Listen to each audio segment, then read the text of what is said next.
So this is 5 in a row. This is going to be our main curriculum that we do throughout the year. This is our third year with 5 in a row. This is volume 2. We've done volume 1 and we've done volume 3. It's a literature-based curriculum. For those of you who know it, it's a great curriculum for younger children. There is 5 in a row beyond for your high school children. We are completely enjoying this. I don't see how this is definitely not going to be in our household for the next few years at all. So it's really good. We are gonna have, right now we are rowing one of the books, and it's called The Little Lighthouse. Here it is. So just to show you an example of how it works, this is The Little Red Lighthouse and the Great Great Bridge. It'll give you the title, the author, the illustrator, copyright. And I believe I did a video on a little bit more in depth on 5 in a row. It should be up. If it is, I will post a link in the description. Again, it tells you how to study each section. So we have like social studies, we have language arts, we do have science, and we had math and art itself. You can break those up by doing one subject each day, or you can join them together depending if each subject has way too many. So this is 5 in a row. What I like about this curriculum is that even though it's based in volumes, you do not have to buy it in a package. You are able to buy it in a package, and you are able to buy it with the books that go along with it, but most of the books are carried inside local libraries for free. You can do interlibrary loans for a book title they don't have, which is about $2. So it's still a really good book.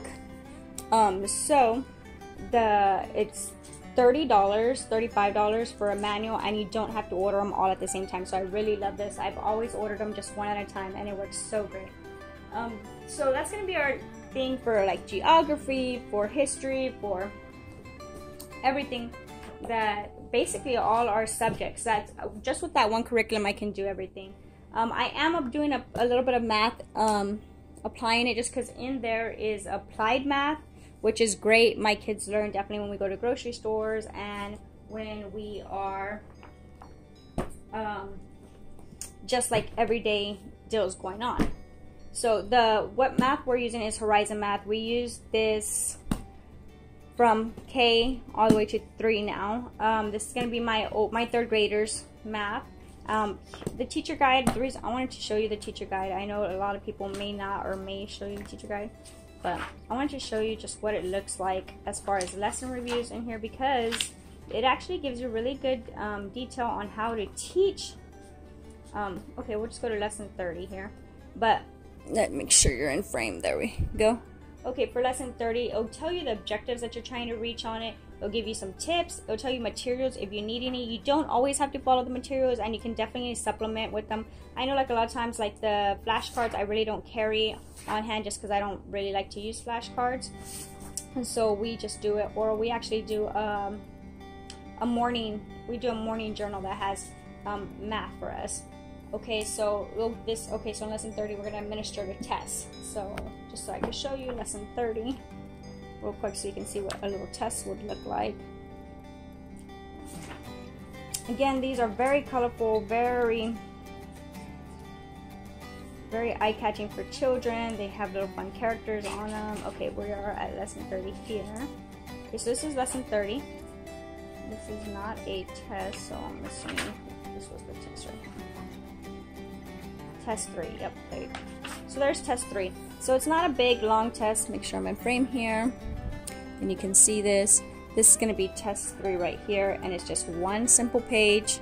Here we go. This is test 3. So it's just a front and back page, and that is considered the test itself there. That's it, and then there's lesson 30. So, and it's basically still what's going on in the whole book itself. I do love it. My kids do like it. This is as far as worksheet they go. I don't like to do worksheets, but for their math they do like these, and we do play with these a lot because it does give you again if you go by the manual, it is very detailed, and it will tell you exactly how you can use these things. I've used plenty of manipulatives with a lot of these activities just to make it easier on them. Again, that's my 3rd grader's math. My 1st grader, going into 1st grade, is still going to be doing her math K. We went through math book 1 just because this is K book 1 this last year, but she was 5 during the school year. I don't officially start schooling them. They don't officially like have to do anything until they're this year, till 1st grade, 6 years old. So we did go through it when she was 5. She did not finish this book.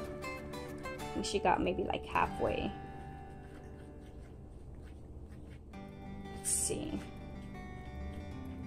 Like I said, we do a lot of applied math, grocery stores, shopping, bank. My kids go with me inside the bank. We do deposit slips together. I have them use my credit card and everything. Yeah, okay, well, maybe she got a quarter of the way, a little bit. So not even halfway. So we are going to continue on K. Again, this is kindergarten math for Horizons. I know a lot of people say it's advanced. I think it is a little bit advanced. Again, for kindergarten, they would have to, you know, color the diamond shapes purple. You can read these out loud to them, or you can have them read them themselves if they're already reading. Write the numbers in between. So that's something some children might have trouble with, knowing that. I do love that it does give a little bit of copy work in there for them to actually learn their numbers. They want them adding in kindergarten already, so they're going to add 3 plus 2. It's not just 1 plus 1 here. So we do that. We do input my time. Again, we have extra little time workbooks, like just random stuff that they do on their own if they ever want to do it, if they're available. But like I said, my kids aren't really workbook children unless it comes to math. So again, this is kindergarten. So we're going to continue on with book 1, finish that throughout hopefully the end of the semester, but we'll see how that works out. And I've already picked up book 2 just in case we can start it. Again, this is her 1st year schooling. In book 2, it's a little bit harder, as you can see. And again, this is kindergarten. So this is what they'll have them to do. Counting by 2s is big, what they have them do.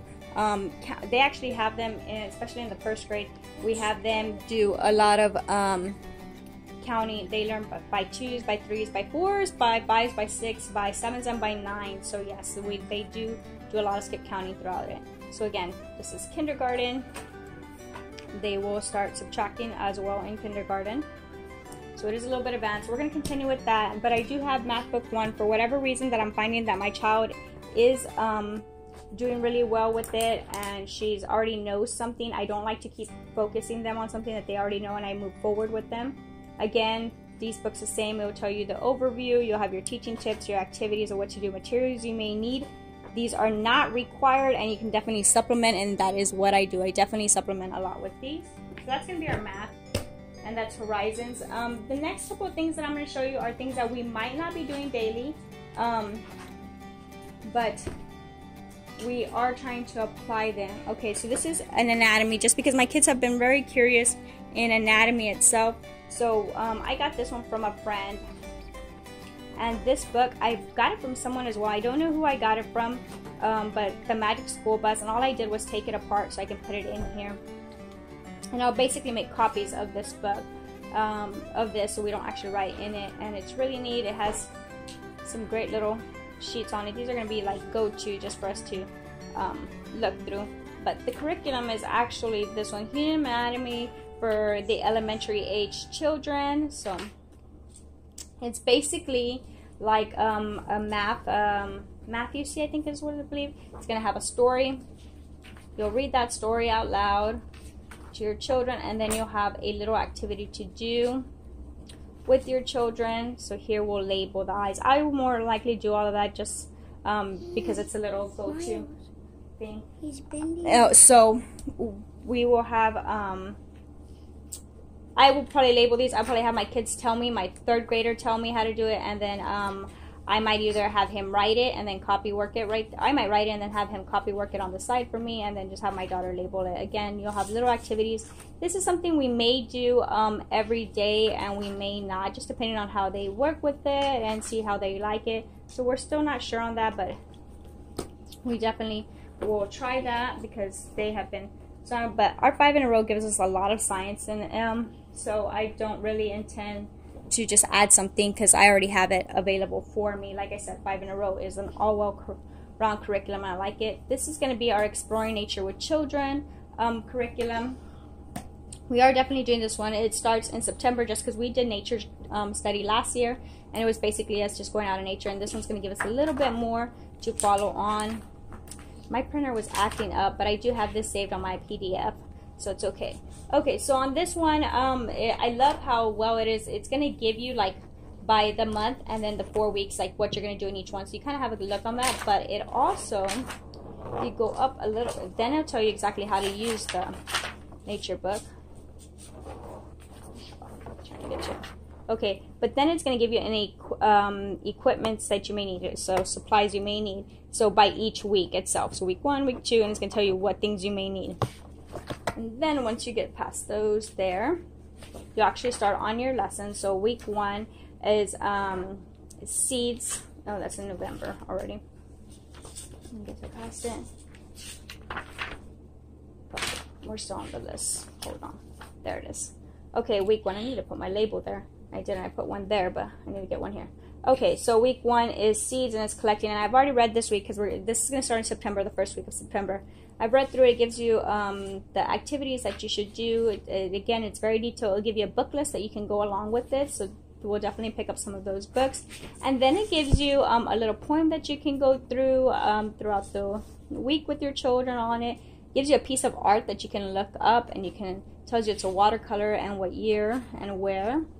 And then they have extended activities. So these are extra things you can do.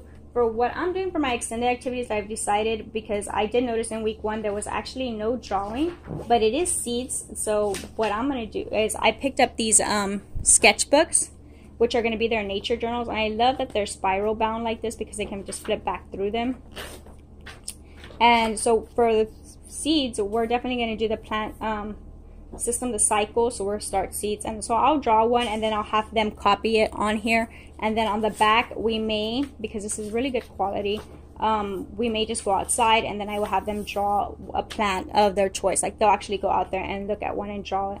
And we'll change between watercolors and matte pencils and pastels and all kinds of sort of things. So this is going to be our Exploring with Nature. We are starting that in September, so that's going to be exciting. With it, we also are using our Nature Anatomy book. This has been very used already since we bought it this last summer. Actually, the beginning of the year, maybe in January. Can't remember exactly when I bought it. Love this book. We take it with us. We are constantly at the river fishing and whatnot. So we take this with us at all. We take this everywhere. We actually used this when we did our moon study without moon, because it did have the moon in there. There we go. See, it did have this for us, so we didn't even have to look up anything. So I like that. Again, you have stars. And I'm actually going to be using this with my geography, extra geography one that we might be touching on. So this a very, very great book. If you have this one, definitely get it. This is by Julia Rothman, and she has a farm one that I'm thinking of picking up just because we're going to be doing a lot of prairie kind of rows going along with our 5 in a row books that are coming up, so I might just pick that up. Okay, the next thing that I have is our geography. Like I said, we get a lot of geography in our 5 in a row. So the only reason I'm adding this one in is because it was a free download. And of course, I just got it. I wasn't sure if I was going to use it, but it's Home Geography for Primary Grades is the one I got. Again, I will be using this with my 3rd grader and my 1st grader, and along with my toddlers. My kids will all join in on this, and I definitely find a way to include everybody in it. Now, the reason I want to add this one in, not that I need it at all for 5 in a row, because like I said, again, they have plenty of social study geography, is the fact that their lessons in here seem to be really, really simple, and it's more of like, I don't want to say world geography, but just right here for lesson 1, position.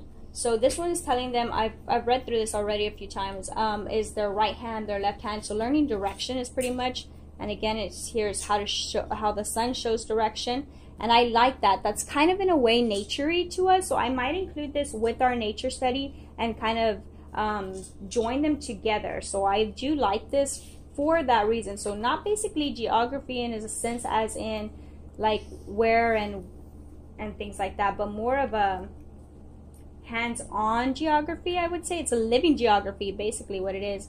Here we have this how the stars show direction, so it is pretty neat. Here we'll have how to use a compass. Again, this is very naturey to me. I'm definitely going to combine these, and it's very simple, and this is what I plan to use as well. So even though it says it's home geography for primary grades, it's definitely a living geography, and it's not like the geography that we will be studying in our 5 in a row, and that's the only reason I'm adding it. And I'm not sure if I will do these every day, but it definitely seems fun and definitely up our alley here in our home. So that is a great thing for us to use. Again, like I said, we combine them.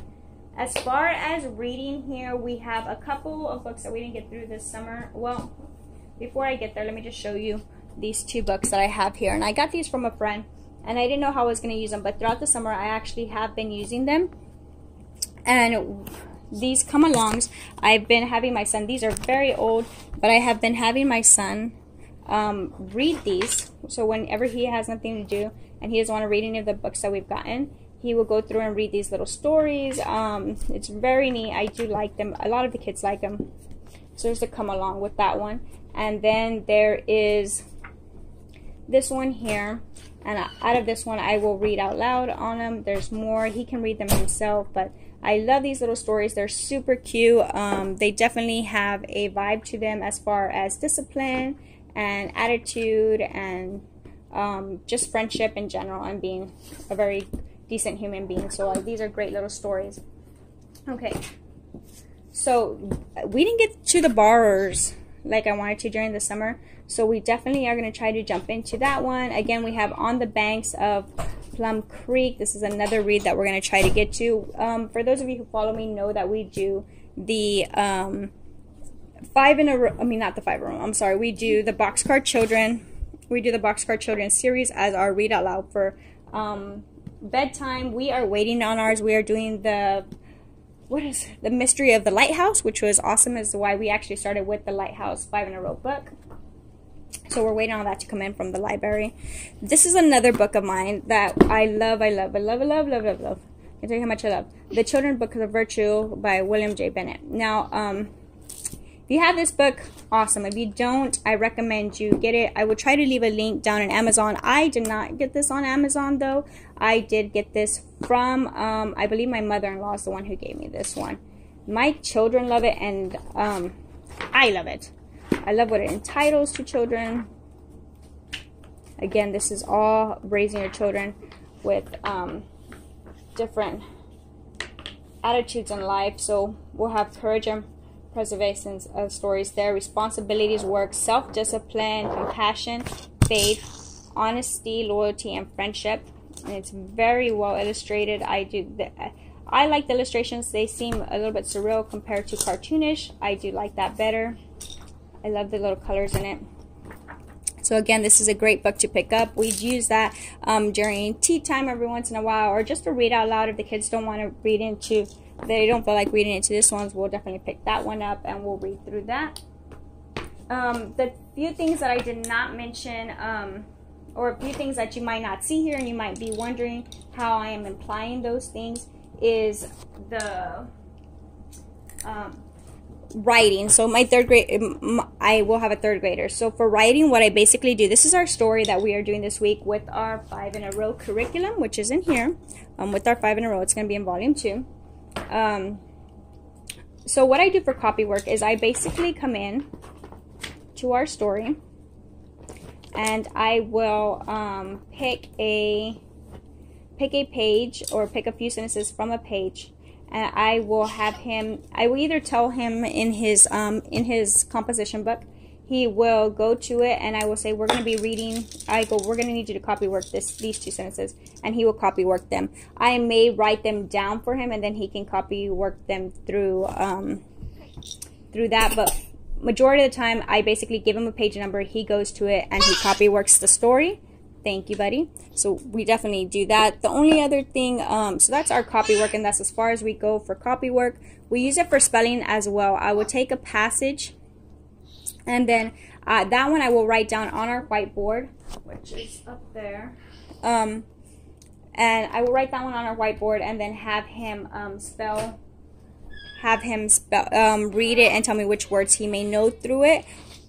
And then, and I do pick out vocabulary words out of that book as well. I will go through them. I have a little munchkin helping me today, and he's tossing his cereal everywhere. So vocabulary comes from that book as well. Everything that we do here, a majority of it comes from our stories that we're reading within 5 in a row. So that is a cereal. Yes. We'll come through 5 in a row. So that is, like I said, this is a very well-rounded curriculum, and you don't need anything else to supplement it. We'll have a lot of go-along books. And if you want, guys, y'all can follow me on my Facebook. I will have the link in my description. I will post there daily of the things we're doing throughout the week. I will have a video of what we did the whole week, a detailed. And then on my blog, I will have a detailed of how we applied everything using our 5 in a row, of course, and then what we did with all our extra curriculums that we have here. And that's it for our homeschooling for our curriculum for 1st and 3rd graders. So if you have any questions or any concerns, please leave a comment down below.